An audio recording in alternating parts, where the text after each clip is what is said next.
ខ្ញុំទេឧបករណ៍ទាំងអស់នេះឲ្យបងប្អូនបានដឹងសម្រាប់បងប្អូនណាដែលគាត់មានតម្រូវការចង់ទិញឧបករណ៍ហ្នឹងទៅអាចមើលវីដេអូនេះបានព្រោះឥឡូវខ្ញុំតេស្តឧបករណ៍ឲ្យបងប្អូនទាំងអស់គ្នាបានដឹងមកពេលដែលបងប្អូនទៅទិញសង្ស័យនៅចំណុចណាមួយអីចង់ប្រើអញ្ចឹងណាហ្នឹងសម្រាប់បងប្អូនដែលមានតម្រូវការចង់ទិញឥឡូវបងប្អូនទស្សនាវីដេអូទាំងអស់គ្នាខ្ញុំចាប់ផ្ដើមតេស្តនៅឧបករណ៍ទាំងអស់ហ្នឹងទី1ឥឡូវខ្ញុំបិទសំឡេងបាសសិនវាឮពីសំឡេងបាសមកឥឡូវខ្ញុំបានបិទពីសំឡេងបាសហើយមិញខ្ញុំបើកបាសឮសំឡេងបាសអញ្ចឹងខ្ញុំបិទបាសហើយ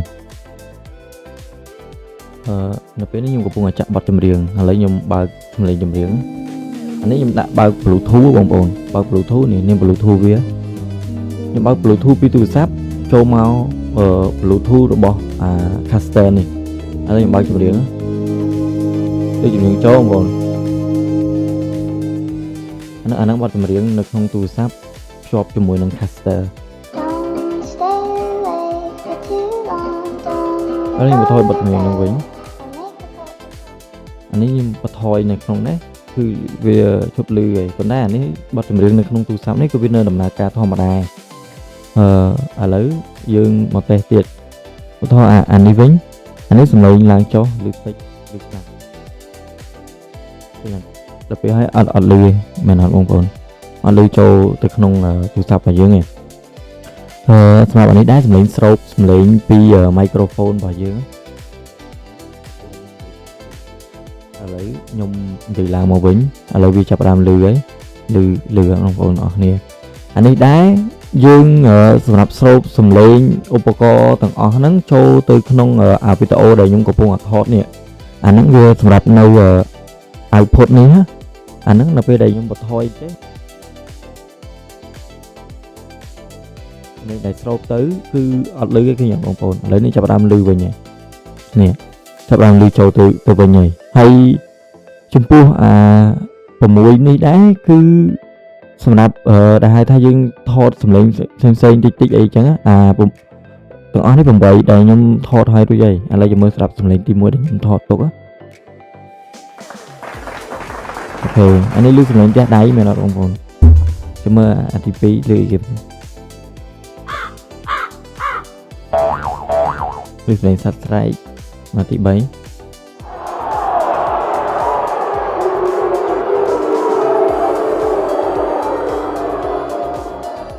ទី4គឺសំឡេងក្មេងហូអញ្ចឹងទាំង8ហ្នឹងគឺខ្ញុំបានថតទាំង8ហ្នឹងទុកហើយគឺសំឡេងភ្លើងបាញ់គ្នាអាហ្នឹងនៅពេលដែលយើងថតសំឡេងបានលុះត្រាតែយើងភ្ជាប់ Bluetooth ពីទូរស័ព្ទហ្នឹងចូលមកក្នុងហ្នឹងហើយយើងយកអា sound នៅក្នុងទូរស័ព្ទដែលយើងមានស្រាប់ហ្នឹងគឺយើងដាក់បញ្ចូលមកហើយយើងចុច record នៅទាំង8ហ្នឹងមកដល់អាទី3នេះអានេះគឺយើងអាចនិយាយជាសំឡេងធំសំឡេងតូចគឺនៅហ្នឹងសម្រាប់យើងបញ្ចូលសំឡេងផ្សេងៗណាយើងមកនេះសំឡេងធំនេះបងប្អូនអានេះឮសំឡេងធំហើយអានេះខ្ញុំនិយាយធម្មតាទេប៉ុន្តែឮទៅសំឡេងធំហើយដល់ពេលអានេះទៀតអានេះឮសំឡេងតូនក្មេងឬក៏សំឡេងអីផ្សេងដែលយើងចង់និយាយចូលទៅ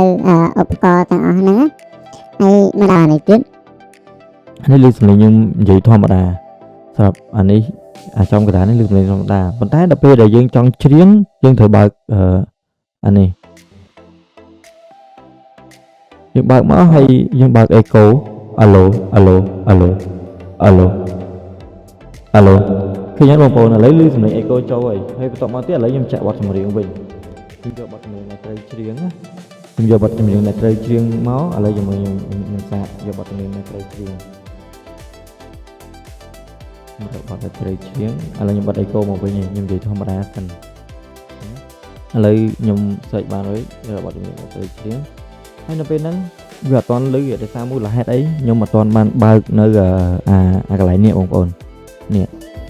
ពេលបើកមកហើយបើកចូលទៅខ្ញុំណា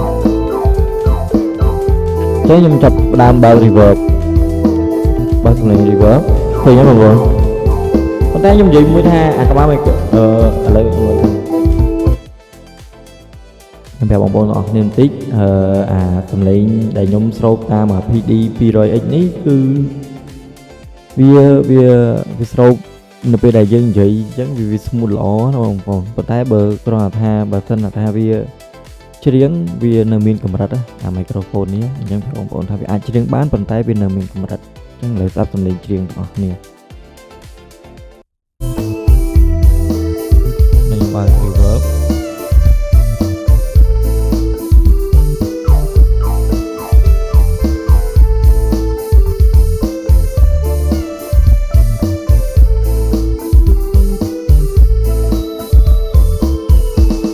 បងដើរកាត់ព្រៃក្រមុំអូនអើយខាងវិញទៅរកពើបងដើរកាត់ព្រៃក្រមុំអូនអើយដើម្បីទៅរកពើបងវងវែងផ្លូវក្រមុំអូនអើយទាំងពើនៅឆ្ងាយពេកឥឡូវខ្ញុំច្រៀងចប់ប៉ុណ្ណឹងឥឡូវខ្ញុំបិទ reverb មកវិញអាហ្នឹងគឺមានន័យថាអញ្ចឹងហើយនៅពេលដែលយើងនិយាយមកវិញយើងយកហូមមកវិញអានេះយើងនិយាយធម្មតាគឺយើងស្រាប់សំឡេងបានធម្មតាមែនអត់បងប្អូនហើយនេះសម្រាប់សំឡេងកាសបងប្អូននេះឮខ្ញុំធម្មតាប៉ុន្តែគ្រាន់តែថាបើយើងទៅឡើងតិចខ្លាំងនៅលើកាសអញ្ចឹងណាអានេះកាសដែលយើងស្ដាប់សំឡេងនេះអាហ្នឹងសំឡេងកាសហើយអាពីរនេះយើងនេះអានេះស្ដាប់ចូលតិចចូលខ្លាំងនៃអាក្បាលមីក្រូហ្វូនដែលយើងដោតពីអានេះទៅចូលមកអានេះទី1អានេះស្ដាប់ត្រេទី1អានេះត្រេទី2ហ្នឹងអានេះទៀតអានេះយើងសម្រាប់mood វា mood អាសំឡេងនេះពេលដែលយើងបិទអត់ចប់ឥឡូវខ្ញុំបើកមកវិញបានសំឡេងហ្នឹងវាចូលទៅក្នុងវីដេអូដែលខ្ញុំបានថតហ្នឹងហើយអានេះដែរអាពីរនេះគឺ 48V អាហ្នឹងមានន័យថានៅពេលដែលយើងដោតក្បាលមីក្រូហ្វូនដែលវាមានកម្រិត 48V មកមិនយើងអាចបើកអា 48V នេះបានអានេះគឺ Bluetooth អានេះគឺ monitor អា monitor នេះនៅពេលដែលយើងនិយាយឬក៏យើងចាក់បទចម្រៀងអីផ្សេងគឺយើងត្រូវការពាក់កាសអីផ្សេងអាហ្នឹងបានបើយើងចុចបិទទៅអាហ្នឹងវាអត់ឮចូលមកក្នុងកាសរបស់យើងទេប៉ុន្តែស្ដាប់បងប្អូនអាចស្ដាប់វីដេអូនេះគឺឮធម្មតាហើយបើកមកវិញมันវាឮឥឡូវឮមកមានធម្មតាអញ្ចឹងវីដេអូខ្ញុំគឺមានតែប៉ុណ្្នឹងឯងបើសិនថាមានចម្ងល់អីផ្សេងបងប្អូនធ្វើការទិញឧបករណ៍ទាំងអស់ហ្នឹងអីអាចមើលវីដេអូនេះត្រួសសិនហើយយើងពិចារណានៅក្នុងការទិញកុំឲ្យពេលដែលបងប្អូនចំណាយលុយទៅហើយគឺ